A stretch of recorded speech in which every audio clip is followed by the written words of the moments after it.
स्थिति आ गया है। एक होता है सौभाग्य, एक होता है दुर्भाग्य।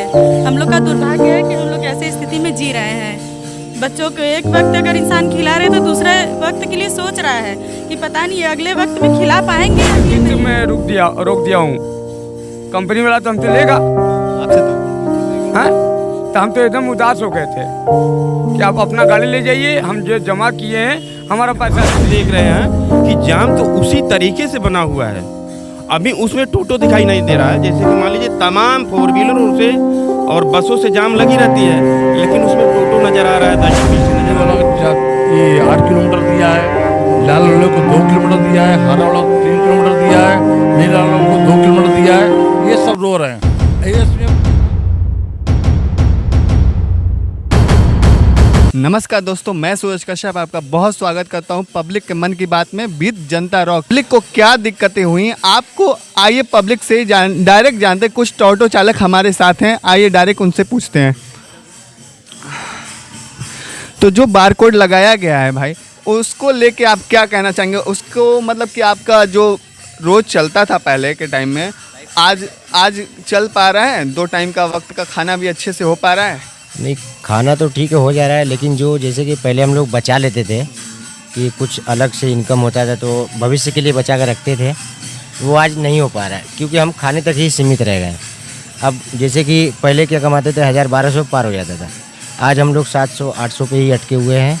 बारकोड आने से एक तरीके से जान थोड़ा निजात मिला है, लेकिन पब्लिक के ऊपर ये असर पड़ा है कि वो अपनी भविष्य को नहीं बना पा रहे हैं। मतलब आर्थिक व्यवस्था पे बहुत प्रभाव पड़ा है। जैसे आपके बच्चे स्कूल जाते होंगे तो उनका फीस अच्छे से हो पा रहा है?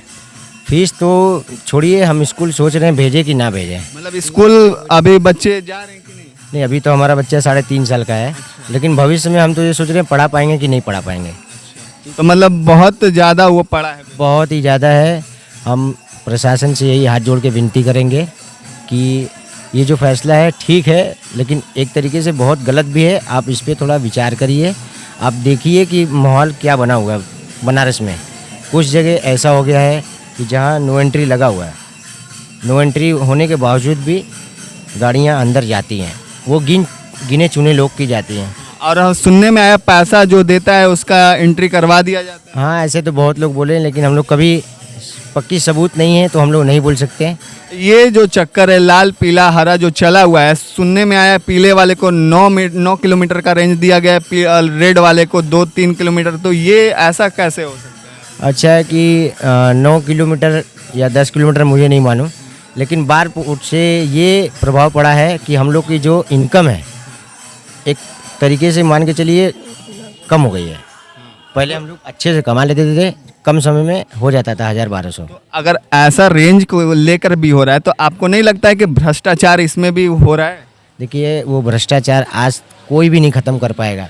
हमारे माननीय मोदी जी भी सोचते हैं कि भ्रष्टाचार मुक्त सरकार हो। ये भ्रष्टाचार आदमी के मन में बसा हुआ है और कोई मन को कोई पढ़ नहीं सकता। कोई भी सरकार आ जाए कभी भी नहीं बदल सकता है, लेकिन हाँ कुछ हद तक ठीक हुआ है, और लेकिन कुछ गलत हुआ है तो वो गलत ड्राइवरों के साथ हुआ है।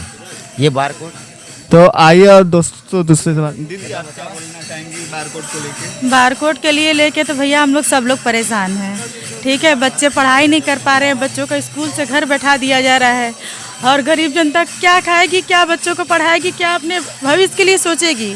बताइए। कोई मतलब फ़ायदा नहीं है, नुकसान के सिवा हम लोग को कोई फ़ायदा नहीं है। जी, वो कष्ट आपके आँख में आपके मतलब मुझे दिख रहा है। दीदी आप बताइए, आप भी ऑटो चलाती हैं या आपके हस्बैंड चलाते हैं? हस्बैंड चलाते हैं भैया। अगर जब हस्बैंड कमाएंगे नहीं अच्छे से तो बच्चे मेरे खाएंगे क्या, पढ़ेंगे क्या, और हमारे परिवार का खर्चा कैसे चलेगा? मीटिंग वाले आ रहे हैं, दरवाजे पे गाली दे के जा रहे हैं, बदतमीजी करके जा रहे हैं, टोटो वाले बार बार फ़ोन कर रहे हैं कि मेरा किस्त भरा जाए। ये भी बात है कि किस्त कैसे आप लोग कैसे भरेंगे? वही तो, या हम लोग आत्मदाह कर देंगे या तो फिर कहेंगे कि बैंक वालों से कि अपनी गाड़ी ले जाइए, यही ना कह सकते हैं। और दीदी ये भी सुनने में आया था जब ये लागू हुआ 2-3-4 लोग की जानें भी गई हैं, ऐसा सच है क्या? सही बात है भैया। मतलब बहुत बड़ा ये एक तरफ से देखा जाए तो टोटो वालों के लिए बहुत गलत हुआ है। इसलिए दुर्भाग्य वाला स्थिति आ गया है। एक होता है सौभाग्य, एक होता है दुर्भाग्य। हम लोग का दुर्भाग्य है कि हम लोग ऐसी स्थिति में जी रहे हैं। बच्चों को एक वक्त अगर इंसान खिला रहे तो दूसरे वक्त के लिए सोच रहा है कि पता नहीं अगले वक्त में खिला पाएंगे या फिर नहीं। अब जब इंसान चार्ज पे गाड़ी चला रहे भैया तो मालिक को तो 300 देना ही देना है, और जब मालिक को 300 देंगे तो हमारे लिए क्या बचेगा। इसके लिए आप प्रशासन से क्या मतलब बोलना चाहेंगे? प्रशासन से तो यही कहना चाहेंगे, हाथ जोड़ के निवेदन करेंगे कि प्रशासन ये सब बारकोड वाला नियम हटा दे। अच्छा, तो आइए दोस्तों आगे भी देखते हैं। हम तो बहुत कुछ बोलना चाहेंगे भैया, लेकिन नहीं बोलेंगे, बोल के कोई फायदा नहीं है। बात है एक बार, हम खुद ही रिक्शा चलाते हैं। आप रिक्शा चलाते हाँ, हम खुद चलाते हैं, लेकिन हैं, क्या प्रभाव पड़ा दीदी आप? मुझे अंदरा पुल के आगे नहीं जाने दिया जा रहा है, कैंट नहीं जाने दिया जा रहा है, बेनिया मैदागिनी सब कहीं नहीं जा रहे हैं हम, और यही कमाई है। आज मेरी गाड़ी 2.5 महीने से घर पर खड़ी है, 2.5 महीने से मैं गाड़ी नहीं निकाली हूँ। तो दीदी आपका घर कैसे चल रहा है? कैसे चल रहा है भगवान है। किराया का मकान है, 2 महीने किराया रुका हुआ है, मकान मालिक हैं। खाने के लिए तो आदमी नमक रोटी भी खा लेता है जब समय ख़राब होता है तो, लेकिन ये ज़िंदगी नहीं है भैया। हम लोग मेहनत करके अगर सोचे कि खा लें, अपने बच्चों को पाल लें, तो सरकार नहीं करने दे रही, प्रशासन नहीं करने दे रही है। खाना ही नहीं है, क्योंकि आगे बचाना, फ्यूचर क्या होगा? फ्यूचर क्या होगा। मेरे पास एक बेटी है, वो कहती है कि मम्मी मुझे पढ़ लिख कर बड़ा अफसर बनना है, लेकिन आज के डेट में मैं उसको पढ़ा नहीं पा रही हूँ, तो बड़ा अफसर का तो बातें छोड़ दीजिए जी, तो इस तरह से आप लोग का बहुत मतलब दिक्कत तो चल रहा है। दिक्कत ये हो रहा है कि आत्महत्या, कब ऐसा समय आ जाएगा कि आत्महत्या कर ले आदमी। दिक्कत का मत पूछिए, आत्महत्या करने पर आदमी उतारू हो रहा है। अब दीदी आप क्या प्रशासन से बोलना चाहेंगे? प्रशासन से हम क्या बोले, हम गए थे उनके पास तो हम कहे कि सर कम से कम लेडीज़ लोग को चलाने का ऑर्डर दीजिए, जो विकलांग हैं उनको चलाने का ऑर्डर दीजिए। तो क्या कर रहे हैं, आप आत्महत्या करिए चाहे भीख मांगिए, उससे मुझे कोई मतलब नहीं। सीधा ऐसे कह दिया गया। इसी तरह खुल के बोले, इसी तरह बोले, तो हम उनसे क्या उम्मीद रखें। ये राजेश पांडे डीसीपी जो हैं, ये हमारे महिलाएं वहाँ पर गए थे अपने गुहार लगाने, ठीक है। तो महिला बोली कि ऐसा कि कम से कम हम लोग को टोटो चलने दिया जाए। तो इन्होंने ये कहा कि ऐसा कि किसी का टोटो नहीं चलेगा, बारकोड लगवाइए, आप चलाइए। बारकोड में कोई 1 पैसा कमाई नहीं है, और इसमें बारकोड पर जो भी लगाया है उसकी आमदनी एकदम शून्य, 0/0 हो गया है। तो इन्होंने ये कहा कि ऐसा कि बारकोड नहीं लगवाएंगे हम, वैसे हम लोग को चलने दीजिए कम से कम लेडीज़ को। तो बोल क्या रहे हैं कि ऐसा कि आप लोग मरिए या जहर खाइए या तो भीख मांगिए, मतलब इनको कोई फर्क नहीं पड़ता, अपना तानाशाही जो कर रहे करते रहेंगे। ये प्रशासन है, ये तानाशाही प्रशासन है। ये कोई का हमदर्द नहीं समझ रही है कि इस समय महिलाएं क्यों उतरी हैं रोड पे। महिलाएं इसलिए उतरी हैं रोड पे कि कम से कम, और हस्बैंड हमारे उस लायक नहीं है, कम से कम 2 पैसा अपने परिवार का जुका चला सकें। लेकिन ये प्रशासन ऐसी तानाशाही है कि किसी को मदद नहीं कर रही है, और ऊपर से इतना हथकड़ी पहना दी है कि आप लोग इसी में सिमट जाएं, मर जाएं, हमसे कोई मतलब नहीं है।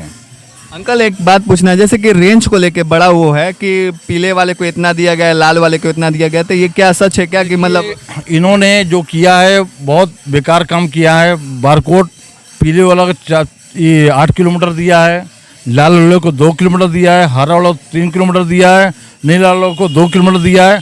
ये सब रो रहे हैं। इसमें यहाँ की जनता, बनास की जो जनता है, जनते ना है जो टोटो निकल रहे हैं, बनास के वासी हैं यहाँ पे।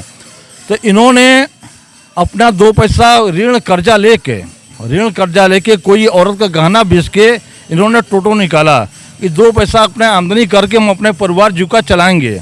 इन्होंने किया क्या कि हथकड़ी पहना के सबको बांध दिए, ठीक है। सब उसी में सिमट कर गए। अभी समय यह चर्चा है कि किसी का टोटो का किस्त नहीं भर रहा है। हाँ, खाने के लिए नहीं हो रहा तो किस्त कहाँ? किस्त नहीं भर रहा है तो खाने के लिए कहाँ से लाएंगे? खाने बदले 200, 150, 200, 250, 200 यही कमाई हो रहा है। वो गाड़ी चार्ज करेगा या 2 पैसा बचाएगा या खाना खाएगा या किस्त भरेगा, आप इतने समझ जाइए। अंकल इसमें आप लोग ने आगे क्या कदम उठाया है, मतलब आगे तक गए हैं? हम लोग न्यायपालिका के तरफ रूट किए हैं, न्यायपालिका का हम लोग दरवाज़ा खटखटा रहे हैं। न्यायपालिका में अब याचिका हम लोग को दाखिल हो चुका है। अब न्यायपालिका देखिए क्या आदेश देते हैं, ठीक है। क्योंकि यहाँ पे एक ही हमारे टोटो चालक नहीं है, यहाँ 26,000 टोटो चालक हमारे भाई बहन सब हैं। तो यहाँ पर जब बारकोड हट जाएगी तो सब हमारे टोटो चालक के चेहरे पर हंसियाँ आ जाएंगी, खुशी आ जाएंगी। इसमें किसी के चेहरे पर हंसी खुशी कुछ नहीं है। ये तो देख के हम लोग को समझ में आ रहा है। तो ये प्रशासन शासन दोनों ये काम किए हैं कि ये गरीबों को सीधे यहाँ से मिटा दो, खत्म कर दो गरीबों को। यहाँ पे गरीब को नहीं रहना है ये। एक बार मोदी जी बोले थे कि गरीबी हटा देंगे, लेकिन वो गरीबी नहीं हटा रहे हैं, वो गरीबों को ही जड़ से वो गरीबों को हटा रहे हैं। गरीबों को हटा रहे हैं। हम लोग गरीब है ना। अब कल हमें रूम का किराया देना था, भैया हमको बुलाया, मीटिंग था, हम कहा कि भैया अभी हम नहीं आएंगे, हमको सोनार के पास जाना। यही बात बोले थे भैया आपसे, क्यों हमें रकम रख के रूम का किराया देना है। हमने रकम कल रख के 2 महीना किराया हम कल दिए हैं। अच्छा, अब बताइए हम क्या उम्मीद रखें इस प्रशासन से। आपका कहना बिल्कुल सही है दीदी, पर आपको न्याय व्यवस्था से क्या कुछ उम्मीदें हैं? हमें अब यहाँ से तो कोई उम्मीद नहीं लग रहा है। मोदी बाढ़, योगी बाढ़, ना बाल बच्चा है ना शादी हुआ है, और हमको लग रहा है कि प्रशासन भी बाढ़ है, बाँझ है। अगर वो संतान रहता ना तो वो संतान का दर्द समझता। हम लोग संतान वाले हैं, बाल बच्चे वाले हैं, हम लोग बाढ़ नहीं। न्यायालय में ये बात गया है ना आपका, तो वहाँ से कुछ उम्मीद है। तो हम यही चाहेंगे कि आप लोग के हक में ही आए। हाँ, बस भगवान से, ऊपर वाले से यही दुआ करिए भैया कि हम लोग जितने गरीब हैं, टोटो चालक, सबके हक में ही लड़ाई हो भाई। आप क्या बोलना चाहेंगे अंकल बारकोड को? साहब हम यही बोलेंगे कि बहुत हम रिक्वेस्ट किए प्रधानमंत्री जी से, योगी जी से, यहाँ के प्रशासन से हमने रिक्वेस्ट किया कि हमारे पति और पत्नी का कम से कम 100 से 150 रुपया डेली का दवा नहीं मिलता अगर, तो हम लोग ना गाड़ी चलाने के काबिल नहीं रहते, पत्नी हमारी डोलने के काबिल नहीं रहती है।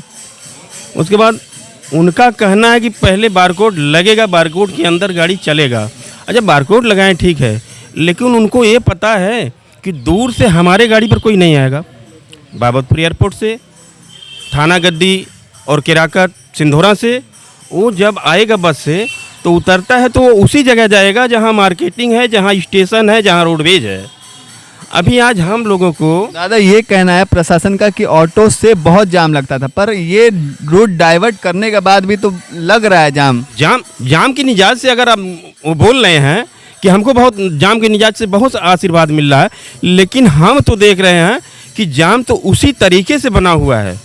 अभी उसमें टोटो दिखाई नहीं दे रहा है, जैसे कि मान लीजिए तमाम 4 व्हीलरों से और बसों से जाम लगी रहती है, लेकिन उसमें टोटो नज़र आ रहा है, 10 से 20 नज़र आ रहा है। पर तो हम खुद देखते हैं रास्ते में आते जाते हैं तो जाम तो उसी तरह है जाम।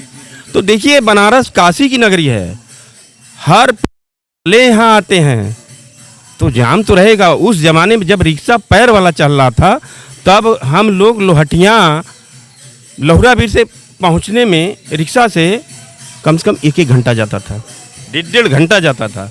अभी अब बताइए कि अभी बैटरी जो हम लगवाए हैं उसने अगले महीने में हरगिज़ नहीं मान रहा था। हमने किसी से कर्ज लेके उसको दिया, तो वो कर्ज कैसे चुकाएंगे अंकल?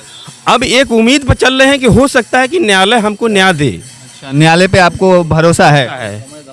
तो हम आज की कमाई, वो बबुआ बोल रहे थे कि हम 700-800, वो गलत बोल रहे थे शायद। अच्छा, ये अंकल बता रहे रूट डाइवर्ट की वजह से कितना कमाई हो जाती? किसी दिन 200, 250, 150, 300, कभी लग गया तो 500। देखिए अब पहले कितना होता था? पहले मान के चलिए कि कभी 800, 900, 1000, कभी 1200 भी हो जाता था। बहुत प्रभाव पड़ा है। बहुत प्रभाव पड़ा बेटा। अभी हम बता रहे हैं कि अब आज हम हाँ 3 किस्त में रोक दिया हूँ। कंपनी वाला तो हमसे लेगा, आपसे तो बिल्कुल लेगा। हाँ, तो हम तो एकदम उदास हो गए थे कि आप अपना गाड़ी ले जाइए, हम जो जमा किए हैं हमारा पैसा दे दीजिए। तो आपने कहीं कोशिश की, ट्राई किया? क्या ट्राई करेंगे, हमको बारकोड नहीं मिल रहा है, हम कहाँ जाएंगे अब बताइए। ठीक है, तो हम लोग तो यही कर रहे हैं कि आप लोग को न्याय मिले अगर आप लोग के साथ गलत हुआ है। उसी लिए हम लोग ने लड़ रहे हैं। हमारे काशी सर जी लड़ रहे हैं, किस चीज़ के लिए लड़ रहे हैं? हाँ हाँ बिल्कुल, हमारे लिए लड़ रहे हैं, हम उनका साथ देंगे कि नहीं? बिल्कुल बिल्कुल। हाँ, मेरा यही उद्देश्य है। मतलब आप लोग को प्रशासन पे कोई भरोसा? पर प्रशासन एकदम चुट्टा है, एकदम चुट्टा है। आप क्या बोलेंगे सर जी? इसमें कुछ भी कमाई नहीं है, 150 से 200 तक के। मतलब रेंज जब से बांटा गया 150 से 200 कमाई। जी किसी को 2 किलोमीटर, किसी को 9 किलोमीटर। प्रशासन का कहाँ न्याय है? 3 किलोमीटर कहाँ न्याय है? प्रशासन मतलब पैसा लेके रूट बांट रहा है। किसी को जो पैसा दे रहा है उसको 9 किलोमीटर। हाँ, ये भी सुन रहे कि जिसको पैसा दे रहा है उसकी एंट्री हो जाए। सर जी आज हमें बताइए कि हमारी ही गाड़ी विशेषरगंज गई, वो आके बैठ गया, अरे तुम बिना बारकोड के यहाँ क्यों? फिर आके बैठ गया गाड़ी में, बोलता है चलो एक बियर पिला दो। ऐसे रिश्वत। ऐसे डायरेक्ट विशेषरगंज पे, विशेषरगंज पे आज ही उसने एक बियर पी के तब हमारी गाड़ी छोड़ा। अच्छा, तो मतलब सीधा करप्ट हैं सब लोग। मतलब कितना करप्शन, मतलब कोई चालान कोई चीज नहीं, लूट, महालूट है, महालूट। एक प्रशासन मना किया है, मतलब प्रशासन अपना मनमानी कर रहा है। एक डीएम मना किया है। डीएम को कौन तकलीफ है? बारकोड पे जो उससे क्या मतलब प्रभाव पड़ा है? प्रभाव बहुत पड़ा है। क्या फिर भी हम लोग कमाई नहीं हो रही है। पहले कितना कमा लेते थे बिना बारकोड? बिना बारकोड के 1500-1600 का, अभी कितनी हो पा रही है? 300-400। मतलब बहुत ज्यादा प्रभाव पड़ा है। तो बच्चे पढ़ पा रहे हैं? पढ़ कहाँ पा रहे हैं? घर अच्छे से चल रहा है या नहीं? नहीं चल रहा, खाना नहीं हो रहा तो घर कहाँ चलेगा। तो मतलब आपका 1 महीना लगभग हो गया, कैसे चल रहा है? 1 महीने में कम से कम 15-20 हज़ार कर्ज हो गया। 2 महीना हो गया। महीने का बच्चे को फीस 10,000 लग जाती है। अच्छा, आपका किस्त पे है गाड़ी, तो किस्त कैसे भर रहे हैं? किस्त तो भरी नहीं है, 2 महीने से किस्त नहीं दी है। अच्छा, मतलब सब रुका हुआ है। तो आप लोग प्रशासन को क्या कहना चाहेंगे? कुछ भी उम्मीद है आपको? प्रशासन से क्या, मैं प्रशासन से चाहती नहीं है, प्रशासन तो अच्छा, बिल्कुल कुछ भी उम्मीद नहीं है। तो ठीक है दोस्तों, अब यहीं पे ख़त्म करते हैं।